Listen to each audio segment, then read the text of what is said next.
Warm welcome to TrybeTalk in a new avatar. After 5 Gameweek reviews on podcast, we are extremely excited to be posting our first video streaming. Never been in this kind of a sphere before, and really looking forward to this new journey. And I'm welcome, a really warm welcome to Sushant. How's it going, buddy? Good, Anuj. Thanks for inviting me on this one. Looking forward to this is my first video podcast as well, so this should be fun. New journey, obviously, as you mentioned, and let's see how it goes. Looking forward to the others joining in as well. You know, Bhavin, Avin, and all missing. So Right. let's see how. Yeah. Right. All right. So international break, second international break for the season is almost over, thankfully, and most of us are now hitting our wildcards. Quite a few people now are hitting wildcard. Before we get into all the wildcard drafts, so let's just kind of take a look back at our game week 7 performance. And we'll start with you, Sushant. Yeah, I think it was just average, just about just below actually. I think I just dropped by 15,000 ranks, so not bad. I take that, especially because I didn't have a captain blank, and a lot of them on Ronaldo or Lukaku captain had.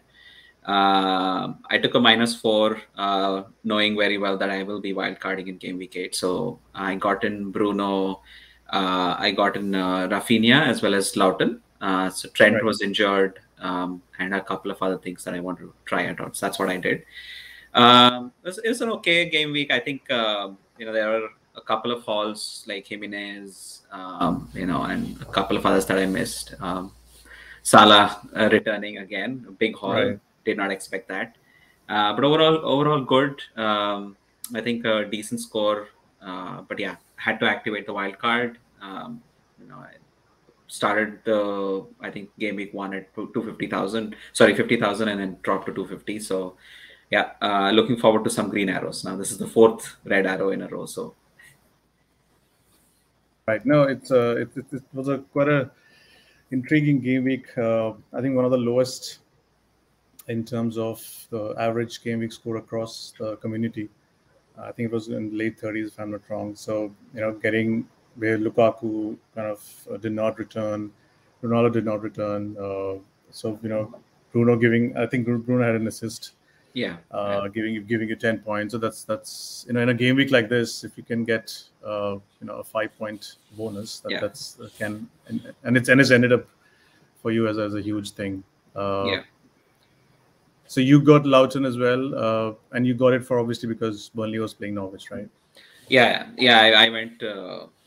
I ended up with 3 Burnley players, surprisingly. But yeah, that's the reason why I got him in. I was thinking about getting in a Chelsea defender, but at the same time, that wouldn't have enabled me getting in Bruno. So, so I got in Bruno, Loughton, and Rafinha. My other thought was also to get in Son, which maybe could have been better, but hindsight. So I'm Right. happy with the score. Not too bad. Let's get started with game week 8. So looking forward to it. Right. Now, so this is our first time on video to all our viewers as well as the listeners, from our podcast. Just to give a brief background about Sushant. So I've mentioned the best overall rank for him. I think it was 1,204. 5 seasons from today. 5 seasons back from today. Any other season that you've had which was close to this rank? I had another season immediately after, which had a 10K rank, and the season after, Okay. which also had about a 50K rank. But yeah, I think that was a unique season. I believe it was Suarez or someone who really helped getting him in after his ban. I think after 7 game weeks or something like that. So I remember that getting him in early. Yeah, I think that was a great season. But it's been much tougher the past few seasons. So Yeah. trying to get back to reach those heights is going to be the challenge. No, absolutely, and I think I'm obviously I don't know the exact numbers with me, but the number of managers now are close to I think 8.4 million as we speak today. I'm sure 5 seasons back it would have been around 6 or something, if not less. Yeah. Yeah, and then I'm sure, and then obviously the information which is available these days, it's just enormous, right? Yeah, I know. Which So helps, which just raises the level of the level of the game overall. yeah, I know. So I think that's the key difference between what was in 16, 17 versus now. Just so many different podcasts and data that's coming in. So Right. yeah, so it's good for the game, and excited to. And it's a different challenge, right? So Absolutely. and we're more involved. Everyone's more involved now. So yeah. Absolutely. I'll get into my game week 7. I think the game clincher for me was captaining Jimenez, and it was purely because of the stats which were against Newcastle, and obviously Wolves were playing Newcastle at home. So to be honest, I have to say I was a little lucky as well. So the decision to make him the captain was obviously purely based on stats, but the finishes that were provided by Huang made Jimenez's 2 assists count. So yeah, he got a couple of bonus points as well. So got 10. As a captain, very happy. It's been a great start for me this season. 7,000 ranks. Never seen that kind of heights before. Hopefully. And obviously, it's very difficult to maintain. As you have been there before, these are the ranks that it's quite difficult to maintain. But having said that, on a positive side, it's good to have this kind of a start. At least you can either play safe now, just to secure your top 50, top 100 kind of top 100,000 rank kind of a ranking, or go for that upside and try to hit that 3-figure mark and take more risks. So we'll see what my true nature comes out. So it's a good test. That's why FPL is that's what FPL is all about, right? So yeah. My best overall rank has been 26,000, which was three seasons back when Liverpool did well as well. Lost by 1 point to Manchester City. So yeah, so most of the Liverpool calls went well in terms of team selection. All right, we'll straight away get into the wildcard discussion. We'll start with your draft first. So we'll keep coming back to this sticker, fixture sticker, and just to let viewers know and people on podcast know, the sticker has been taken from Fantasy Football Scout. Both of us are members of this community, and we are just using this fixture from it. This is not our own made fixture. So, all right, we'll start with your draft, Sushant. All yours. Yeah. Thanks, Anand. So this is, as you can see, in defense, starting off with defense, I went with Raya and Foster combo. I like the 4.54 million. I've been doing that for the past 2 seasons. I used to do a 4.5 kind of one. Never went. I mean, at least never started, or early on in the season, never went with a premium goalkeeper. So I'm still sticking to this. Brentford looked good. I think they had 3 clean sheets in the first 7 game weeks, even though they had tough fixtures. They were fairly good, strong defensively as well as decent in terms of attack. I'm hoping that he will keep returning some points. I'd say he does get some saves as well, but not among the top 5. But he's got about 18 saves so far, which is just fair. I think he could keep getting 1 points. For 3 saves in a game. So hoping that's going to count as well. And in terms of other defense, like the big question was obviously double Chelsea versus double City. Right. And then we had that discussion last week. And I think eventually looking at the stats, I had to go double City. Diaz and Cancelo seem like they will start most games. Diaz almost everyone. So yeah, that's one. And then in terms of the Chelsea defense, I'm still open towards it. I know Chilwell isn't nailed, but I am looking at an upside call. So I took Chilwell because whenever he plays, there's a good ceiling. He could really hit a big score. Trent is obviously a no-brainer. I know he has slightly tougher fixtures coming in, but with the potential of assists. He's always up there. You can see Liverpool. I think they have Watford away. United away. I mean, the top 6 fixtures. There's always a chance that it ends up 0-0 as well. You never know, especially at the start of the season. Which is very cagey. kind of games. So clean sheet potential there. I think if I'm not wrong, I think United last season had when they played the other 5 from the so-called top 6. I think all those 10 games there were 5 goalless draws where United was involved. Okay, yeah. Probably. I don't know, but yeah, I think it's possible. It's possible. Yeah, United did play quite, kind of Ole did play a little bit more defensive in these games. Correct. Secured a point. So yeah, there's a good chance. Not to say that it's going to happen again, because obviously now they're more potent in the attack with Ronaldo coming back and everything. Yeah. Sure. Yeah, so that's I think that's what I see potential there, and obviously his assist potential is huge. Bonus point as well. He puts in so many crosses, creates so many chances. So yeah, it's a no-brainer for me. So Trent in there, and then if you look at Southampton's fixtures next, which is why Livramento is in there. I think they're top of the top of the top 3 in terms of the ticker. If you look at Leeds, Burnley, Watford, Aston Villa. And he has potential on both ends of the pitch, right? He has defensive. He won a penalty. I think he had an assist as well before that. Yeah, I think he's a great enabler, and he's in there. He might even start a few games. Let's say if Chilwell gets benched or Cancelo gets benched, so probably first or second off the bench as well. So yeah, that's my defense. Because if you see Southampton's fixtures, you're right. Leeds next, where I think Bamford obviously is not available. Rafinha is under, he might not start as well because of his Brazilian duties, national duties. Burnley next, Watford away. And as you said, if Chilwell doesn't start, you always have Livramento as your perfect backup plan. He should definitely be number 1 on the bench. Yeah, I think that's what I think. In the next 5 for Southampton, I think Aston Villa is probably the toughest. Norwich, Watford away also seem decent fixtures. They could easily get a clean sheet or some assist, from Livramento. So yeah, good fixtures there. Chelsea's fixtures are great. I'm hoping, Chilwell plays at least a couple of them. There's really high ceiling potential. Norwich, Newcastle, especially even Burnley. So let's see how that goes. Right. And just to, just speaking about Livramento, he had a good game against Chelsea. As you said, he created an assist when I think Chilwell, again, who was the man in the question, kind of toppled him over in the D, and Southampton scored from the penalty. His 4.2 is super attacking for that kind of pricing at that price point. And he's still just owned by below 14% of managers, so which is a great shout for such an asset too.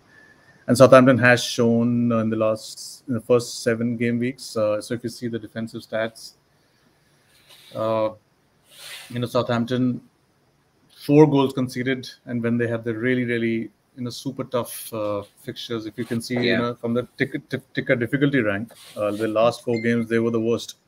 They were the worst, and they still only conceded 4 goals. I think they played all the top 3, top 4 teams.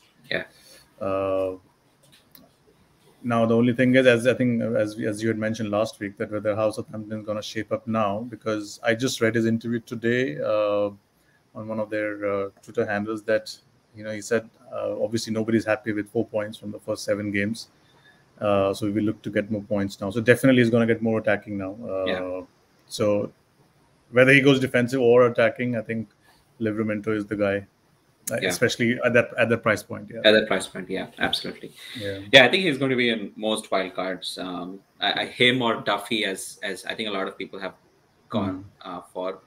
But I feel like Livramento with the fixtures, I think is a long-term hold. I was surprised I actually started the games. I thought Walker-Peters will. Exactly. And that's the reason why I didn't go for him at the start of the season at 4 million. But it's great that he's keeping up. He's playing well, so don't see him getting dropped. Right. All right. So that's your defense. So Chilwell, you mentioned you are. So is the factor that Livramento is there, and that's why you're going for the risky option of Chilwell, because he's not nailed on, as everybody knows. He's not as nailed on as a Rudiger or an Azpilicueta. I think so. Yeah, that's the reason why I'm looking at. I'm looking at Chelsea's defense, and obviously Rudiger is the most nailed. Then you have Aspi probably, and then Christensen and Silva and all kind of keep getting rotated. And then when you come to the fullbacks, so this James looked like initially he will be nailed, but he's out injured. He might be back soon, but yeah, so it's like that. They're going to get rotated. I have a lot of bench options, even in midfield.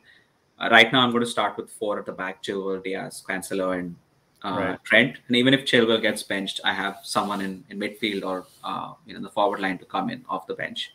In worst case, I always have Livramento to come off as well. So I think that's the reason why I feel like it's worth taking that risk with Chilwell, or maybe if James is fit, him as well.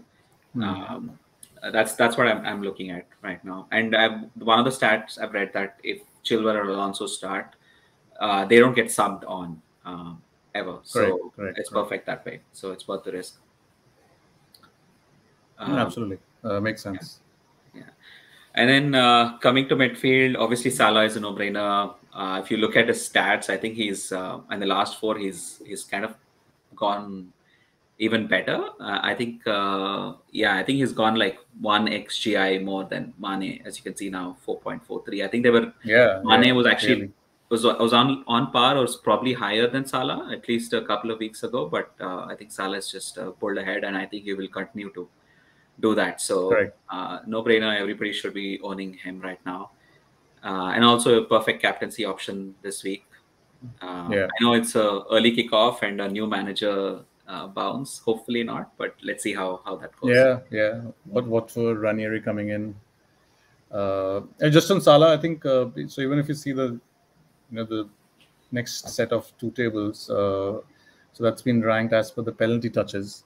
Yeah. So Salah is obviously number one right there.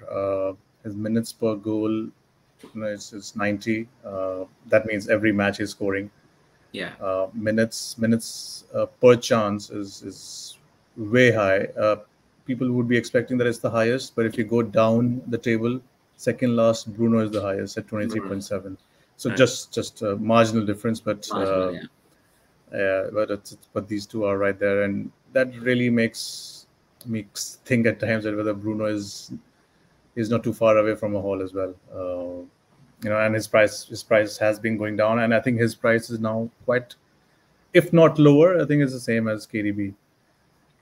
But again, United is the fixtures, as you see, the next four, the rating is the worst. So that's the only issue there.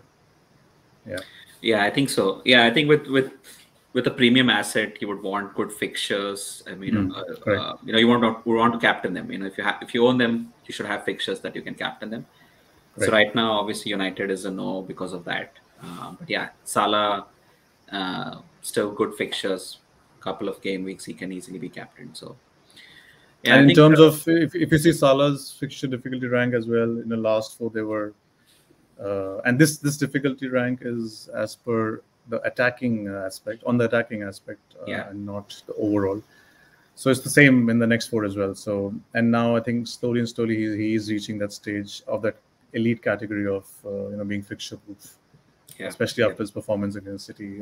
He will definitely have blank weeks as well. He will definitely blank in terms of returns. But this season he looks at his peak best, what he was when the first time he returned to Premier League. Yeah. All right. So you have Salah, yes. Salah, yes, and then obviously Leeds.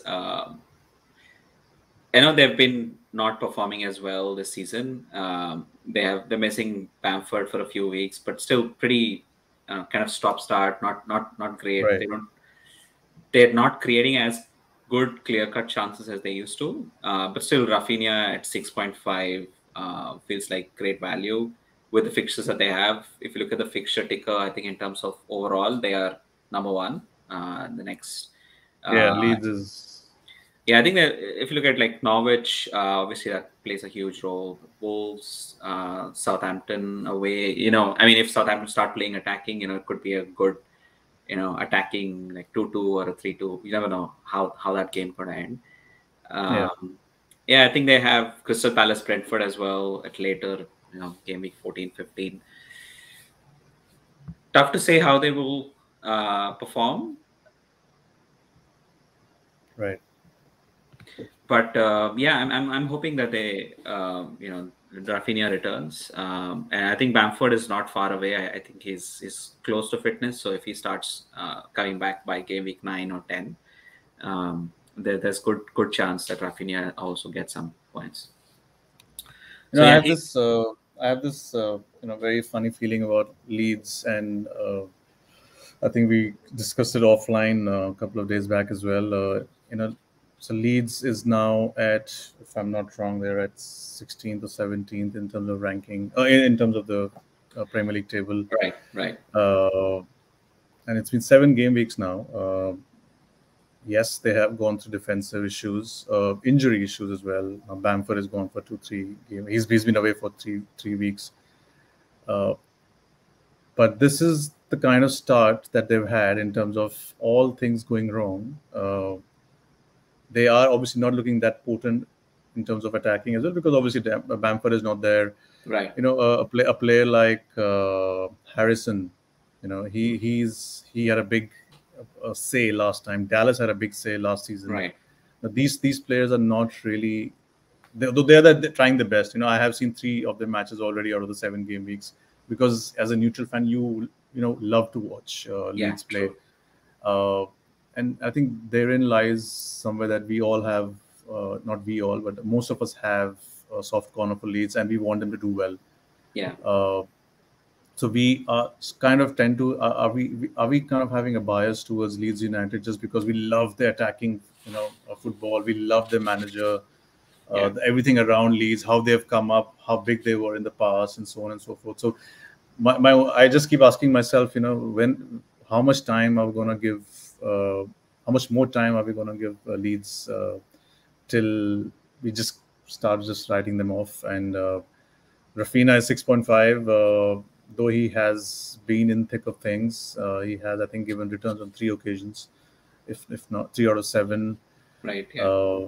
And now he's really doing well for Brazil. So obviously his confidence is really up, and he would love to kind of showcase that kind of confidence and convert them into numbers in Premier League.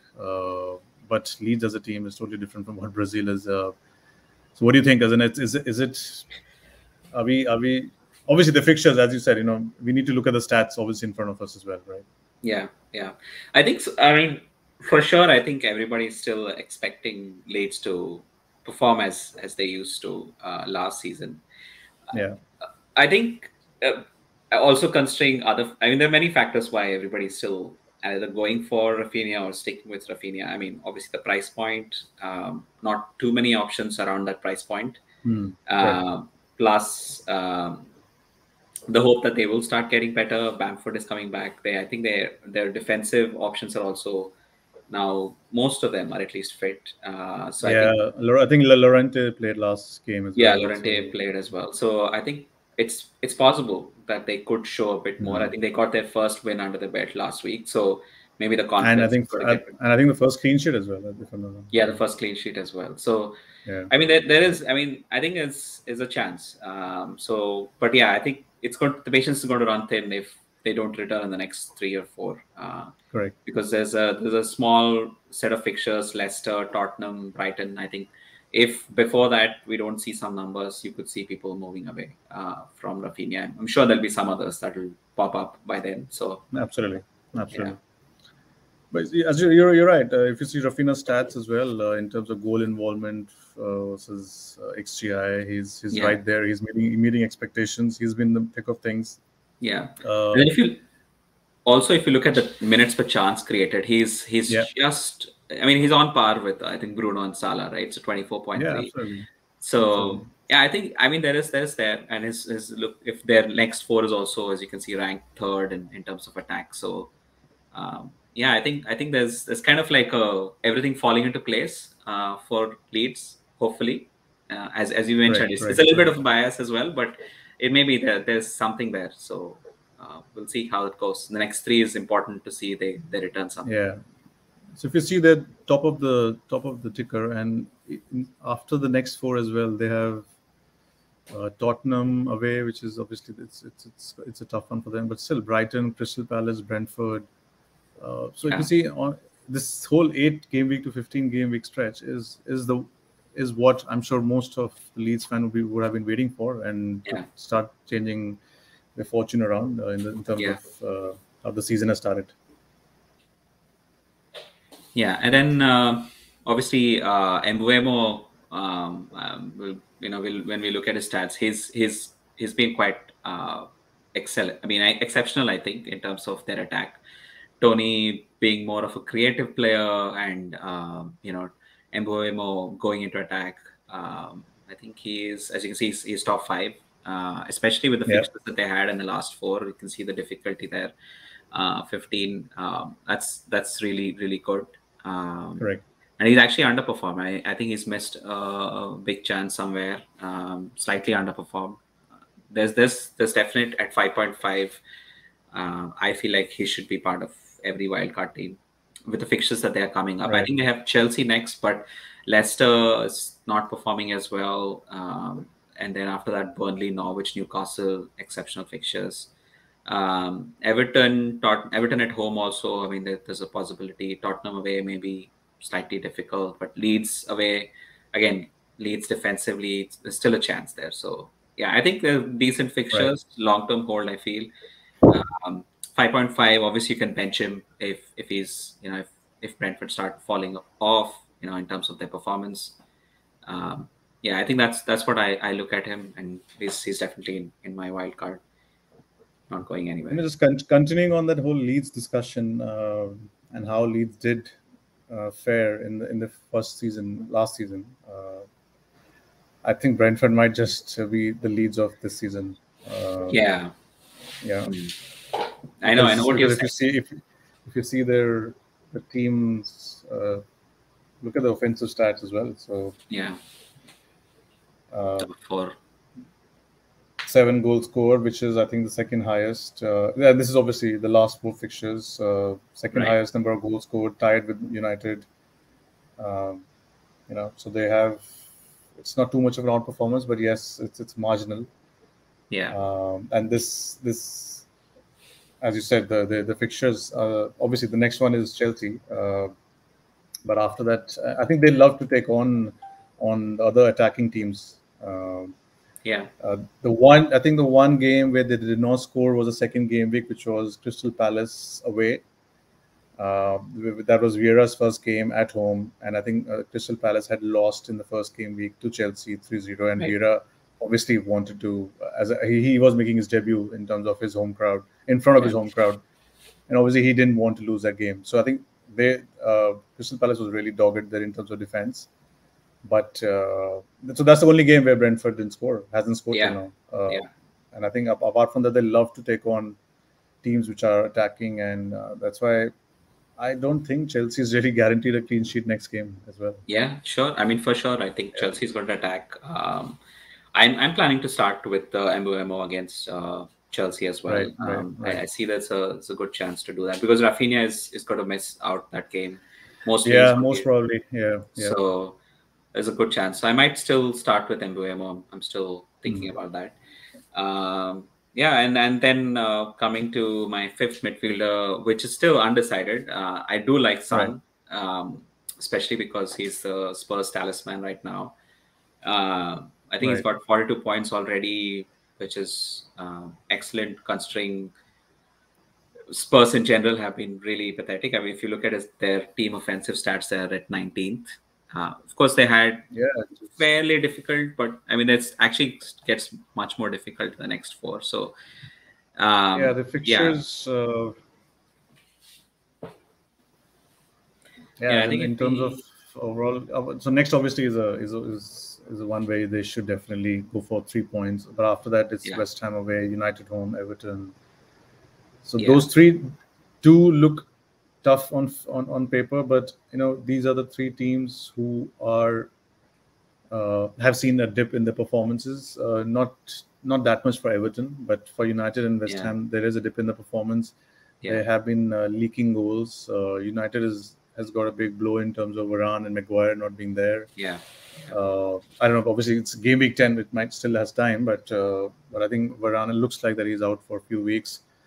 And Tottenham being Tottenham, I'm saying it positively that they can't be, their stats will definitely improve. Kane is kind of a guy who's not going to be, giving numbers like this. If you see in his goal involvement, it has been 0.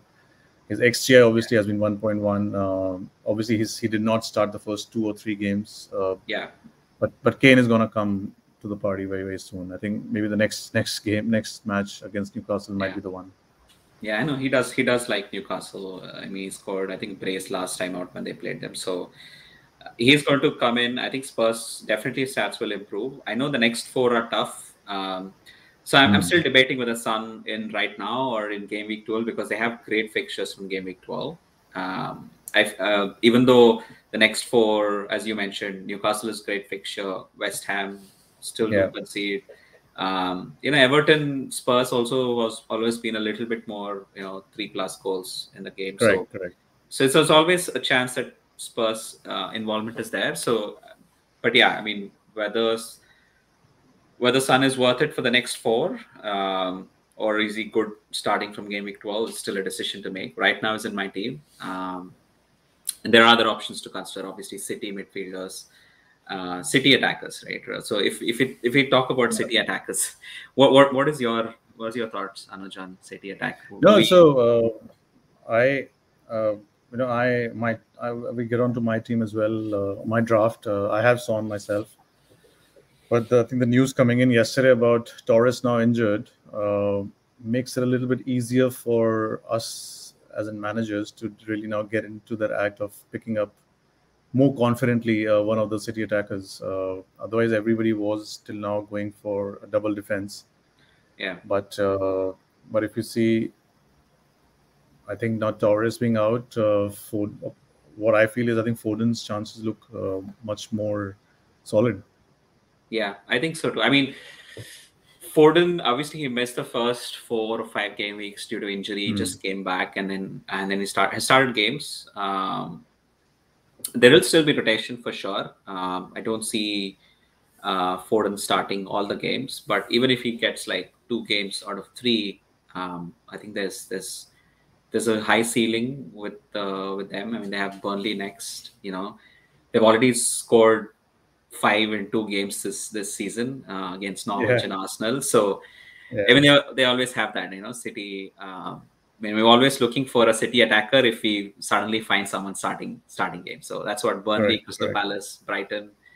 I think that's my decision to be made yet. So whether it's to go with Son or kind of downgrade him to Foden or a Grealish maybe. Grealish stats aren't looking the best, and he's getting subbed off in the last couple of game weeks. So, what's your thoughts? Grealish is an intriguing one because I had Grealish till game week 5, and if you see his stats in terms of goal involvement, I think he had 2 returns from his first 5 games.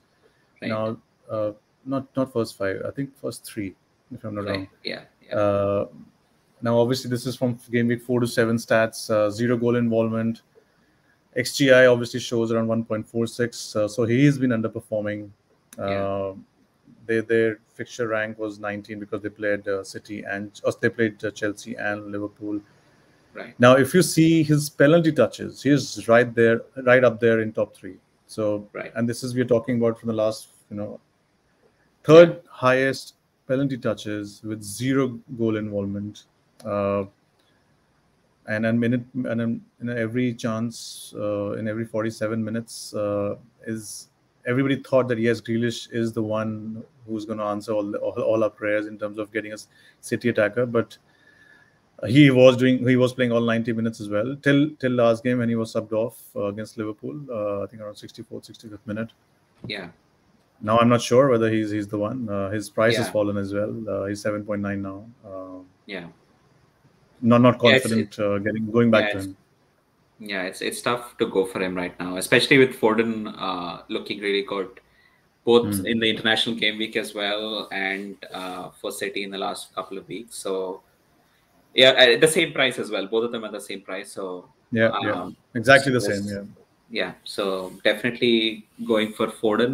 If I do go, I'll have to think about it. Mahrez? Let's see.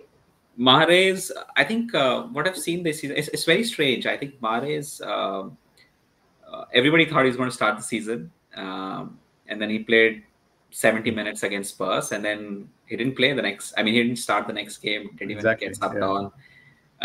I don't think he was terrible, but suddenly Jesus seems to have taken his right wing position, and I mean, I think he will start against Burnley. Mahrez should start, especially because Jesus is going to come back late from Brazil. I think Mahrez is going to start, and I feel like even Sterling might start because Torres is out. But yeah, I'm not sure he's going to play. Mahrez is going to get a run of games, and 8.6 or 8.7, that seems like too much to kind of invest in. So, but there's one thing with Mahrez, rarely whenever I've watched City game, I think really he has not come out with a return. It's very rare. I think I was seeing a stat somewhere in terms of minutes. I think for him, if we include Mahrez into this table of minutes per goal, he's definitely the highest. He's number one. I'm sure his minutes per chance, I mean, even in last season, I think is like really, really high when it comes to that. Correct. It's just surprising. Because I think the game he played was against Norwich, which is I think he scored. I think he came on the 70th minute, still had 2 returns, something like that. So So but we're very risky asset to kind of go for, because he might score a hat trick again day after, but what's the guarantee he's going to start in game week 9? So that's the issue with him. True. So I think since we've been talking about City for the last 5 minutes, I think yes, Foden and Mahrez both might start, as you say, because Jesus is not there and so on and so forth. Sterling might just be the number 9. Grealish might not start, I have a feeling. And the defense anyways is sorted. So in terms of attackers, yes, Foden looks now with this Torres injury, and I think it's been said that a month he's out for a month or so. Month to 6. 4 weeks to 6 weeks. So and they have decent fixtures in this one.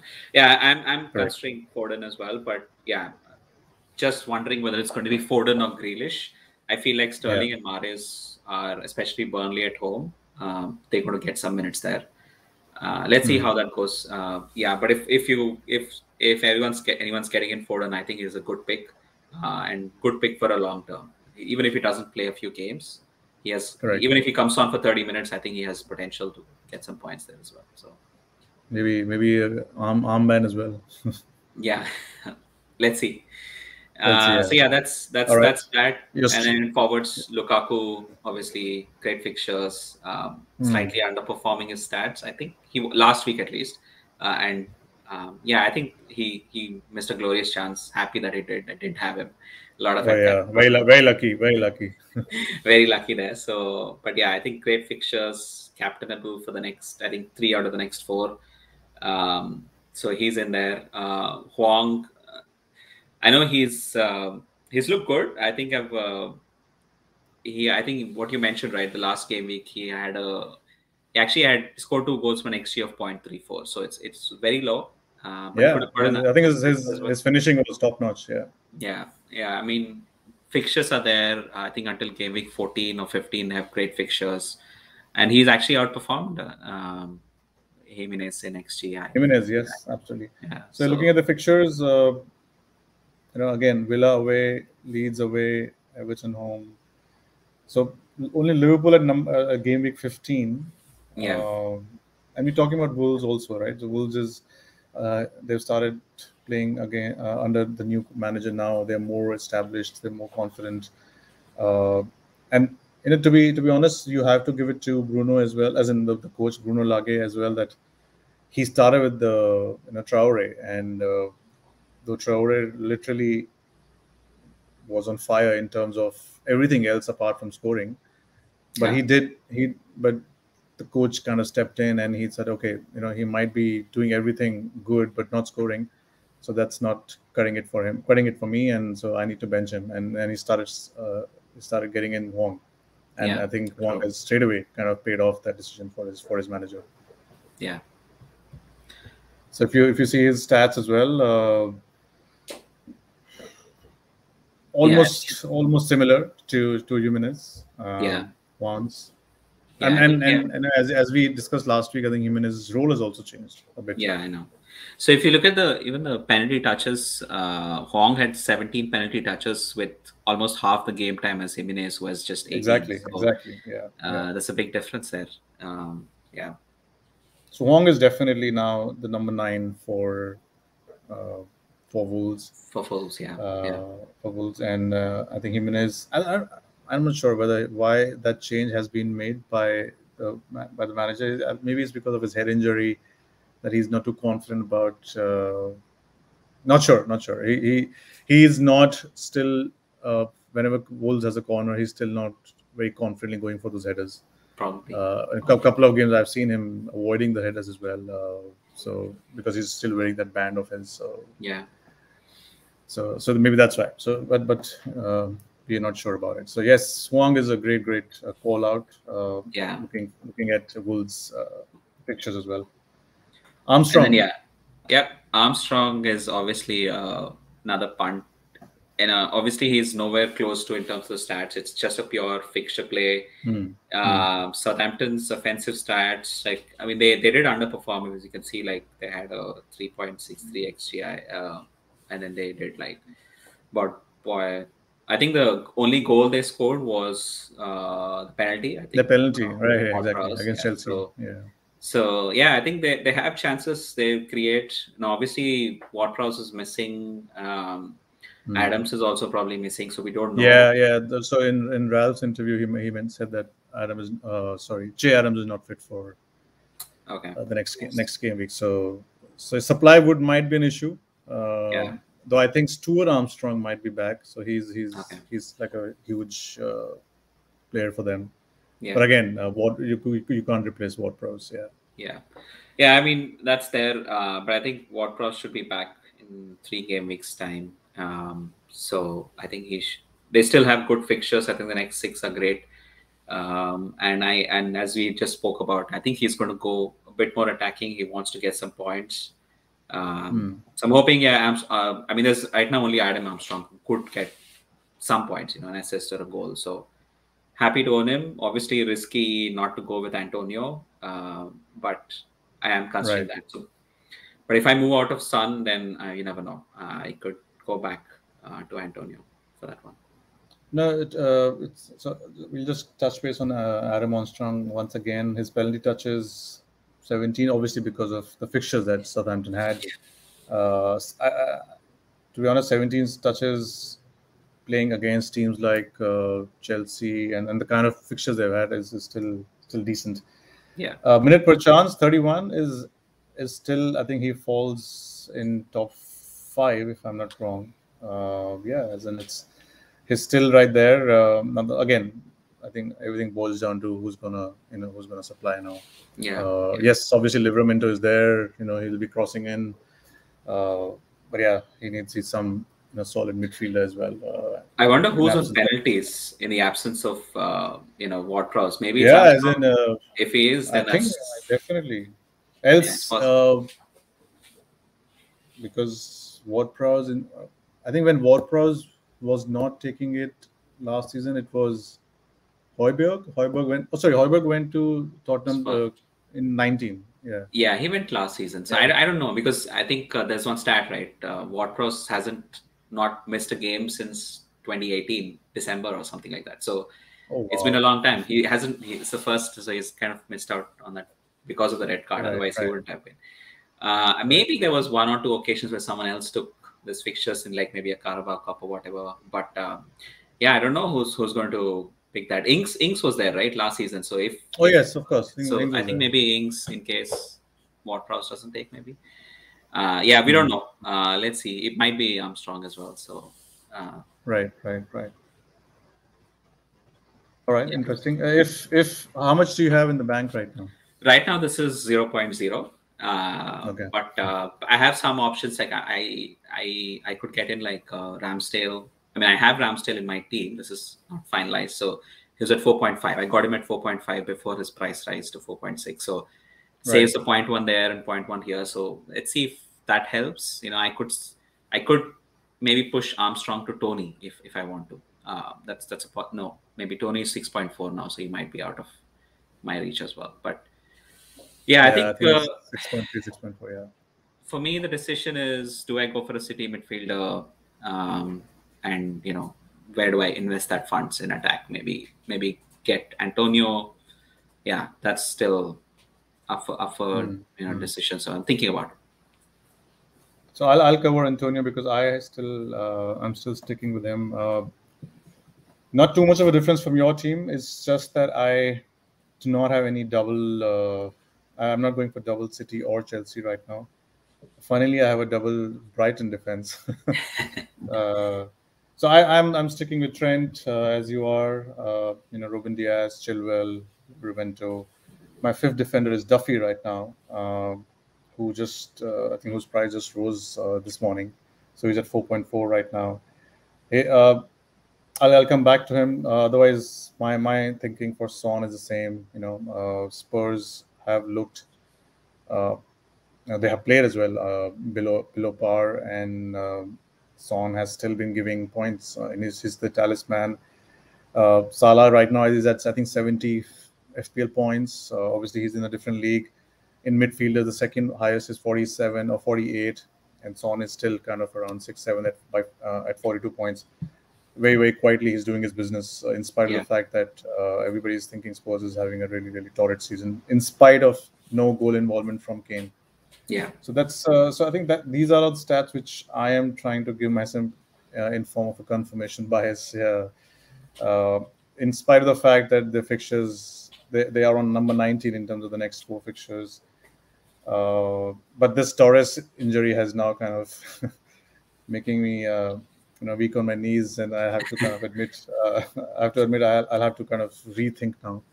Yeah. I'm not saying I'm still 65-35 in favor of Son, because I will have to go back to my thinking why I really got him in spite of the fact that whether City attacker was there or not. So you'll have to see. So true mental test.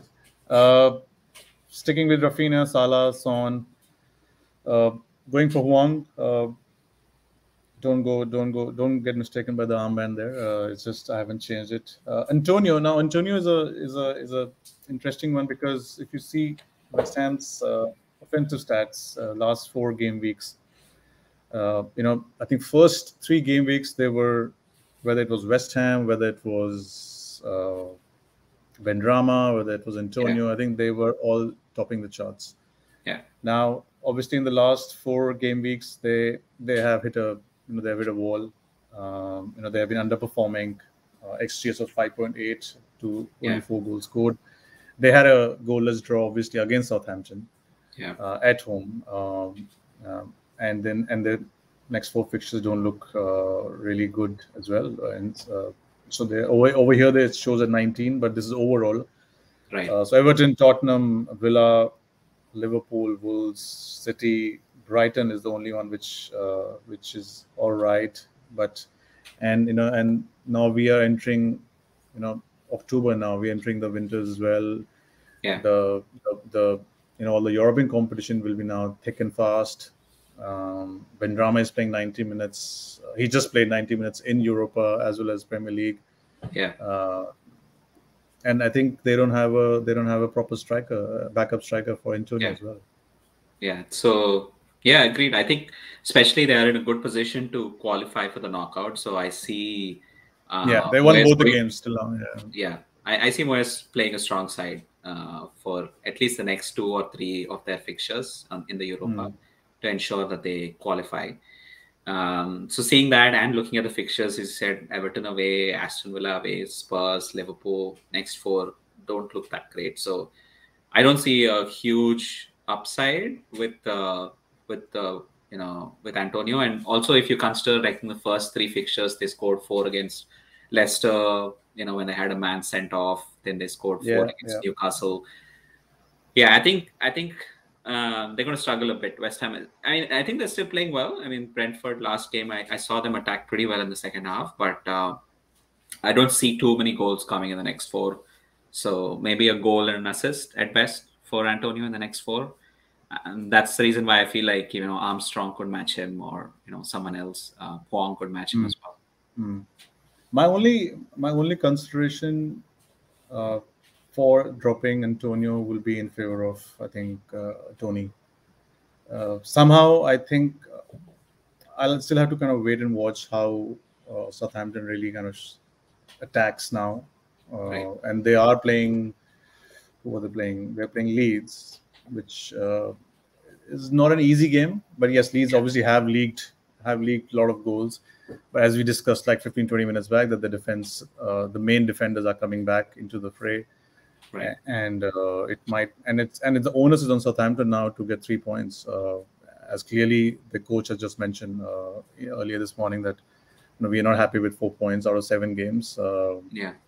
Considering the start that he's had, so he is ambitious, and he's not happy. He's a very, very aggressive manager himself. We have seen I think each of the last 2 seasons or 3 seasons, Southampton has made sure that they always has this one massive loss. Whether it's 9-0 against I think United or Leicester, so something like that. Both. So, but the owners still have kind of stuck with him and he's a good manager. And they keep losing players every season, but they do some shoot signings as well. So I think Adam Armstrong might turn out to be a shoot signing. So not really convinced with Adam Armstrong as of now. I would definitely give him a week or so. I think Tony, we just wanted to highlight about Tony. Since we're talking about Tony, I think we should just kind of take a chance to speak about Brentford. If you look at the offensive stats, it's just amazing. And I have Mbeumo as well. To be honest, leave apart their offensive stats. Even if you see Brentford's defensive stats and the kind of teams that they've played, their fixtures, in the last 4 game week fixtures, they were at number 14. 17. Yeah, it's 17. Sorry, 17. Yes. Yeah, and still only conceding 5 goals, with 3 were against Liverpool. Yeah. I think both ends of the pitch, I see Brentford getting some points, good fixtures coming up. Especially, I think they have away games as well against like Newcastle, I think. Was it Burnley, Newcastle, away Burnley, fixtures. Norwich, Newcastle. So right. So Norwich at home, still Norwich very leaky defense, so there's good chances there. Attack. Burnley, Newcastle, I'm sure they're at their home, so they will attack. At least they're going to try and go, which works well for Brentford. Chelsea, Leicester are going to attack as well, so that works well for their attack as well. So I think there's good thinking in going for Tony or a double up. Tony and Mbeumo. Totally worth it, I'd say. Great because if I were to, I think the more I'm thinking now, I think I'm going to stick with Son. Well, Antonio something, yes, definitely. I might kind of think of losing him. I think he's at 8. There's obviously the great value, there in him. He was at 7.5 at the start of the season. I got him. He's there with me for Game Week 1. I think he's now at 8, so I think I'll get 0.2 kind of a profit. 0.2, and I think 7.7 using Tony. Tony, as you said, is on 6.4. 1.3 I'll save. So another reason, I just want to go back to the defense. Another reason I haven't really gone for a double Chelsea or double City. I would not say double Chelsea because I prefer to go to double City. Is I have 2 goalkeepers right now who are playing. They're playing goalkeepers in terms of their team, the number 1 goalkeepers for the team. Both are 4.6. Sanchez versus Ramsdale. Now the reason I've got 2 playing goalkeepers is because I feel that if somebody was to get the rotation right, obviously there could be different degrees to getting it right. I'm not saying 100% right, but so this is just an example of if I were to kind of rotate Ramsdale with Sanchez, Arsenal and Brighton. So this is this is from a perspective of the next 20 game weeks, and if I stretch it further, there are, I think I can easily extrapolate it and get the clean sheets. So for the next 20 game weeks, if I can, what I've seen is, and looking at the previous first game week 7 form in terms of defensive stats and the kind of fixture that they're playing, I can see 14 to 15 clean sheets coming out of these 20 fixtures. If I could rotate it well, obviously if both of them stay fit, which usually goalkeepers are throughout the season. Only 4 those fixtures mentioned with the yellow arrow are the ones where they're facing, both the goalkeepers are facing tough teams, so that might not they might definitely lose a clean sheet there. So my only point is, rather than going for a 4.6 and a 4.0 where you're spending 8.6, and right now where I'm spending 9.2. Now if you are sticking on with just 4.6 and setting and forgetting kind of a goalkeeper, in the next 20 fixtures you might get, unless you are City, Chelsea, or a Liverpool goalkeeper, you're not going to get more than 40% or 35% clean sheets in the next 20 game weeks, which counts to around 8 or 9, let's say, giving a benefit of doubt. But nine clean sheets, 9 times 6, 54 points. You're getting it from a 4.6 set and forget goalkeeper. But if I can kind of generate 15, 16 clean sheets from this rotation, which is 15 times 6 is 90 points. Obviously, I'm removing the bonus points from both the sides. You have here a difference of 35 points. And this is just the next 20 game weeks I'm talking about. Now, I am using those extra 0.5 million. If I were to use it anywhere else, it would definitely be not in the striker front. It would maybe it's going to be in the midfield front, and mostly it's going to be in the defenders. But even in defenders, if I have Trent, if I have Diaz, Chilwell, even if I want to get a double City defender, I can like I said, Duffy is the only one who I'm not really sure about. I might just get rid of him. But in the double rotation, the more I share it with people, and the more I tell myself more, I just get more convinced about it. What are the flaws that you see in this argument? One obviously downside is that there are some fixtures where where you could have you expect Ramsdale to keep a clean sheet, maybe let's say against Newcastle, let's say, but it ends up being he gets a 2-pointer, and then Sanchez keeps a clean sheet against Leeds. It's possible, it could happen. So those are definitely things that'll happen. Feel like that's going to happen. So as long as you kind of you're okay with that, which I ended up having that kind of a problem like 2 seasons ago when I had a 4.5 kind of rotating. I think there is, even if you don't have, I think you're kind of predicting about, let's say about 16 clean sheets in the next 20 game weeks or something. I think even if you get 12 clean sheets, at maybe 4 more, that's still approximately 16 points more for 0.5. I see value there. I mean, especially right now, especially the 0.5, where I'm going to use that. I can't see it. I get that what you're trying to say. I think I just stacked myself up with 2 big City defenders at 6.1. So that's the only argument I have against this philosophy of a goalkeeper rotation. Looking at City's fixtures, and it's not just City's fixtures. City defense, I think, will remain the best and throughout the next 30 game weeks. There's no doubt about it. But obviously they are expensive assets as well. So so it's that kind of a thing. And I really buy your point in terms of Ramsdale in your playing level, getting 2 points, where you thought that he will get a clean sheet, whereas Sanchez you thought will not get a clean sheet, and he's on a bench and he gets 6 points. So that's definitely. Does anybody really want to live with that kind of a headache? Is the only thing. That kind of a stress. So Is that easy? Is that, are you making life easier for yourself? So yeah, Yeah, I think right now the only thing is it's obviously a 20 game week period is a long period. Whether that 0.5 or 0.6 right now, whether that will help you in the long run, we don't know. I mean, if you have players kind of popping up in a slightly different price range, higher than what you have right now at 6 or like a 7.5, that's where you might have a challenge to kind of fit them in. That's the only thing I see. In the short term, it's perfect. There's nobody else that you can't get a City attacker right now with the money with that 0.5 extra. I mean, I can't see how you'll fit it in. That's where it kind of lies in. That's the question that you have.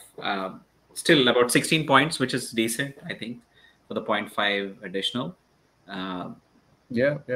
Worth it. As in, just one more minute on this. So obviously the colors I have mentioned is the color I highlighted is where I'm expecting these goalkeepers to have clean sheets. Yes, so Ramsdale with Aston Villa, at Emirates, maybe not, 50-50. Watford, they should. At the end of the day, we're talking about Arsenal here, and their defense has improved to some extent. Obviously. These stats, obviously, the last 4 fixtures, they were number 1 for the last 4 fixtures in terms of ticker ranking. In the next 4, they're still at number 4. They have outperformed. They have been outperforming. Yeah, and I think you had a view on them, right, on the Arsenal defense in terms of how should we really read the defense as of now? Yeah, I think the thing with Arsenal, I think one of the biggest overperformances is also because I think when they played Brighton were all over them last game week away from home. I think Arsenal is still good at home defensively, but away from home, I'm not too sure of how much. I think that's I think before that as well, somebody kind of missed a big chance. I mean, Norwich missed a big chance against Arsenal. So that could be the reason why they did overperform. Ramsdale has been saving a few. If you look at the fixtures for Arsenal, I think the next 4, Crystal Palace, Aston Villa, Watford, I think a couple of clean sheets are possible. Newcastle, it's possible too. Maybe the next 8 you have like 3 clean sheets. It's still possible at home. Correct. So now if you look at Brighton on the other hand, Brighton against Norwich, where I expect them to have a clean sheet. Aston Villa, okay, maybe not.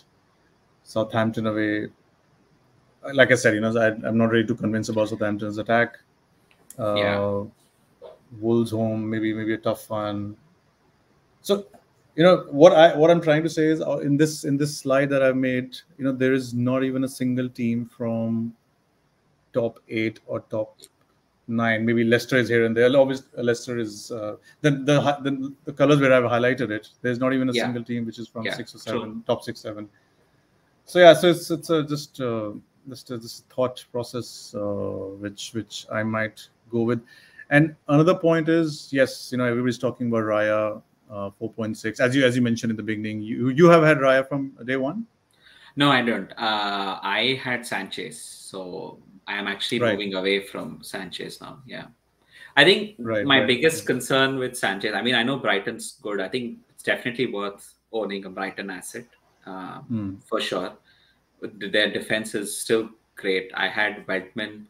I still like Weltman or Duffy. I mean, if Duffy is a short of starts versus a Sanchez who's never going to get save points, right? So because Duffy has goal potential, Weltman has an odd assist. So if I know there was some discussion on Twitter, like, worth going in like White with Sanchez. A lot of them are looking at that combo, like 4.4, 4.6. I'd say why not Ramsdale and Weltman, right? Ramsdale has save potential, Weltman has attack potential. So that's also a feasible option if you want an Arsenal and a Brighton defense. So for me, that's one of the reasons why I might still, like, let's say I want to get in a City attacker, I want to enable it through a defensive downgrade, and then I would definitely look at a Brighton defender for a long term hold. And correct. Yeah. No, definitely, and I think that's a call that I have to finally take. Uh, Another thing on Raya is whether do you really want so yes, Raya, as you said, has had 18 saves till now, and his average saves I think have been around 2.5 to 3, and he's getting that extra point all the time, irrespective of whether there's a clean sheet or not. Yeah. Now, Brentford's defensive stats, they've been decent, and they have played. They were number 17 in the last 4 fixtures, ticker. Yeah. And they are number 6 in the next 4. Now, Brentford. Yes, everybody's praising Brentford in terms of the attack and defense as well. But defense, I have a feeling now if you're going into defense, when it comes to cheap players. We need to obviously look at a lot of things, how much bonus points are they giving and so on and so forth. Right. So Raya is not the number one defensive asset for Brentford in terms of bonus points. There are defenders like Pinnock is there. He has had 3 assists. He's at 4.6. He is in this, maybe right now not, but he's getting into the Duffy kind of a category where he's always there, taking all the headers, winning all the headers. Three assists in 7 games where you have played Liverpool, Arsenal, West Ham, and so on and so forth, and very attacking defender. And he has had I think 6 or 7 bonus points already out of the 7 game weeks. He's 4.6, same price as Raya, right? Now, if I were to look at my team and get those Raya kind of points from somewhere,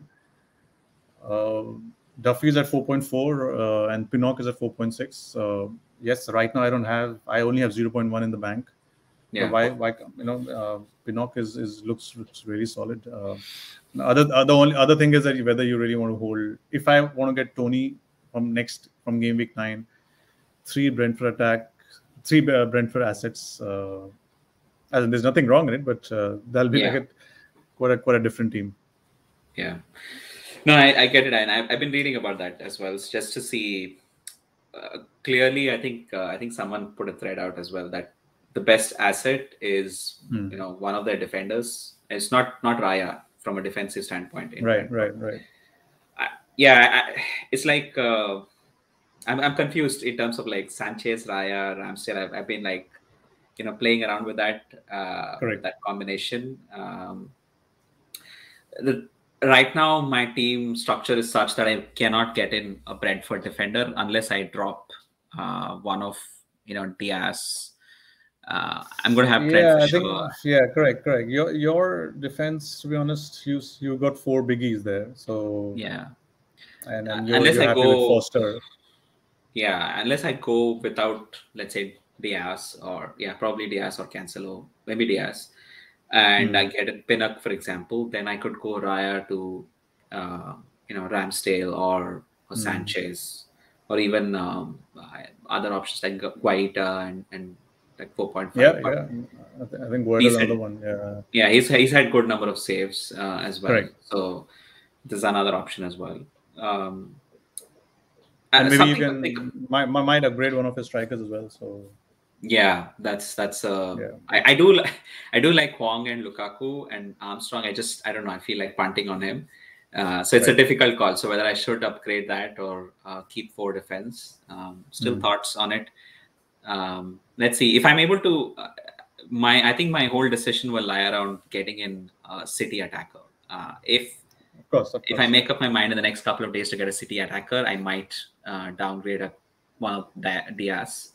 Most probably, and then that might change things up. If I get Pinnock, then I might change from Raya to Ramsdale or someone. So still something to think about. Again, it all boils down to City attackers. Yeah, I think the discussion starts from there and ends there. So all right, let's get on to the next weekend fixtures. We can start with our captaincy calls, which does not really look a tough one this week. Yeah, I think as you mentioned, Salah, Watford, his level it's a completely different level right now. I know early kickoff there's always concerns with early kickoff, especially Yeah. after a wildcard week. You come back, you have a bad start to the game week. But I New think manager.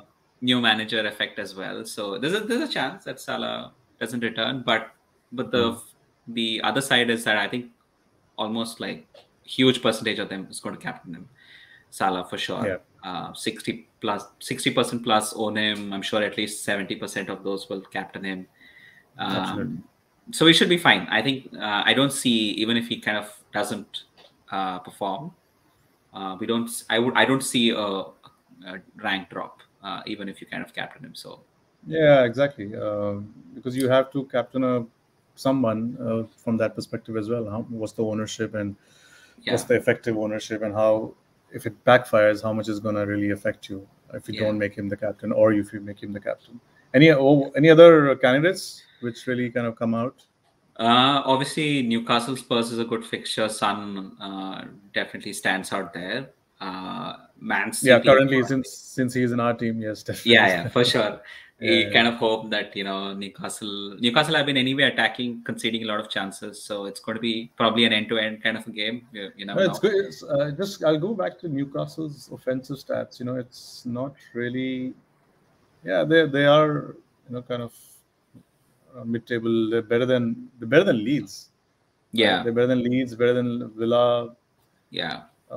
Tottenham and so on and so forth. So Newcastle has really attacked in the first 7 game weeks, and the fixtures have been all right.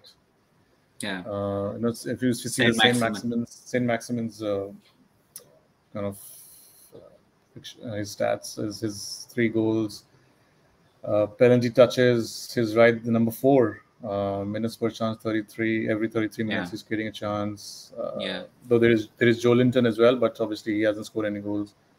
So these two can kind of tie up and might do well, considering the news around Newcastle United the last 2 weeks. I think even Wilson is back in training. So he should be back soon too. So there's a good chance that they will continue the way they're playing, attack, and obviously a lot of the players will want to show that they're worth, because there's going to be some changes for sure in January. New manager, of course. players. I think they might be up for it. And there lies an opportunity for Son. Yeah, I feel like it could help Son, especially the way Spurs set up. But even Newcastle assets, something to wait and watch. We never know if that kind of helps Saint Maximin or someone. Yeah. So let's see how that goes. Correct. Other than that, I think City Burnley probably another fixture. It's KDB, I suppose, is a good captaincy call. Correct.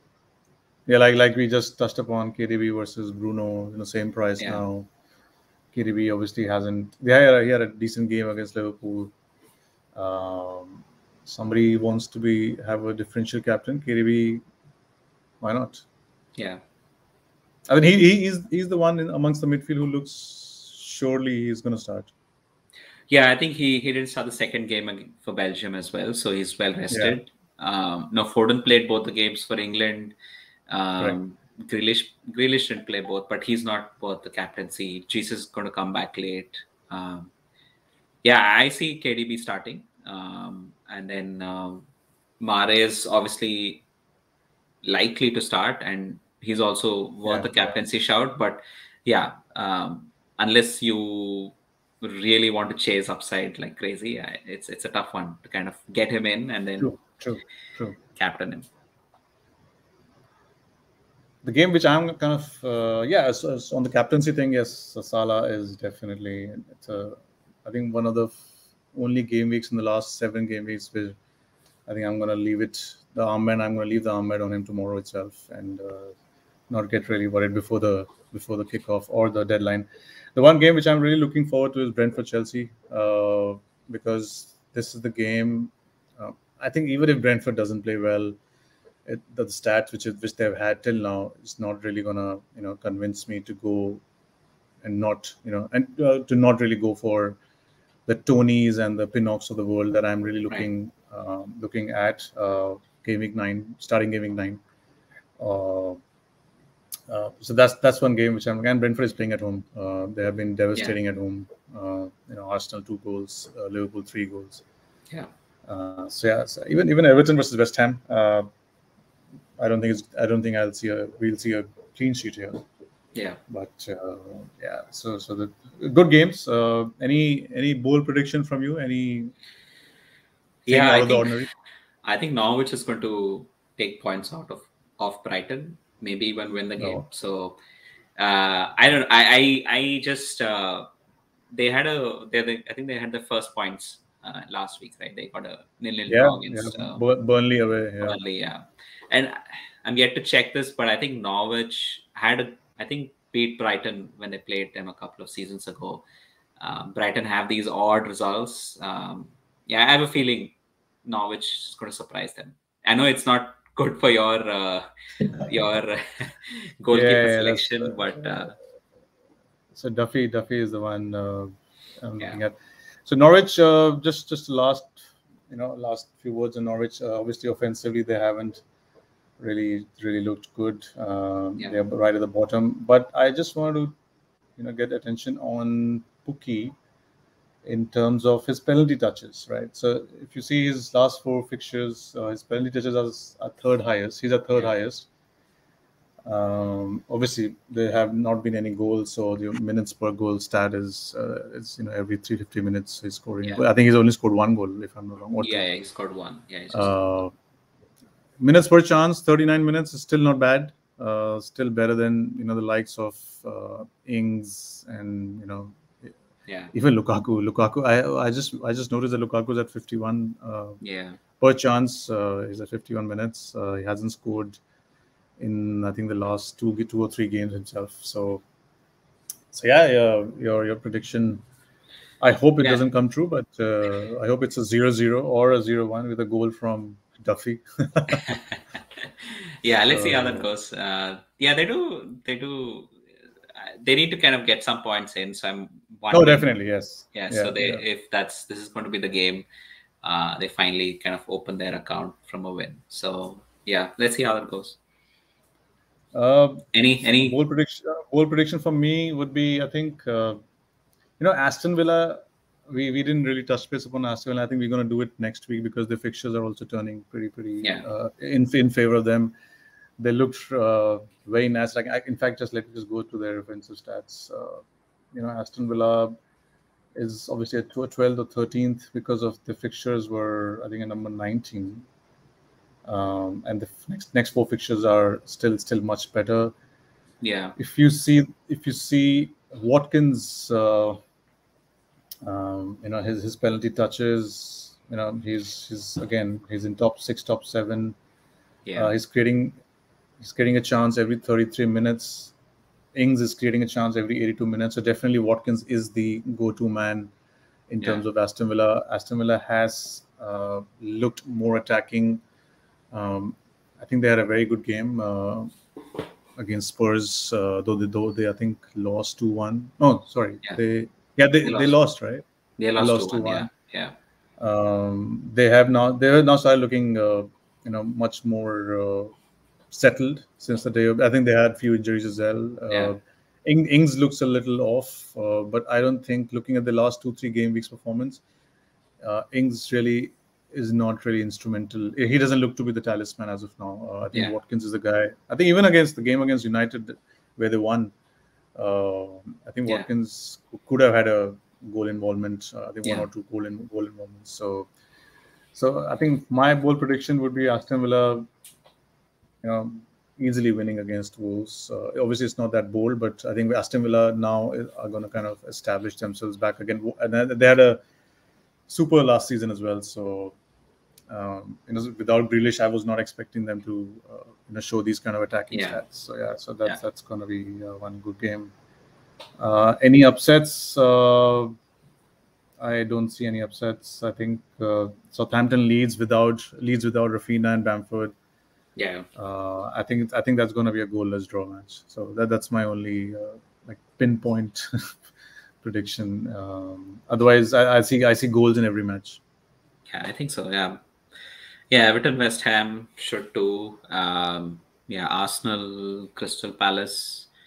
Yeah, Crystal Palace have been looking decent as well in terms of attack. I think uh, if you look at the attack ticker for Crystal Yeah, Palace, yeah, exactly. Correct.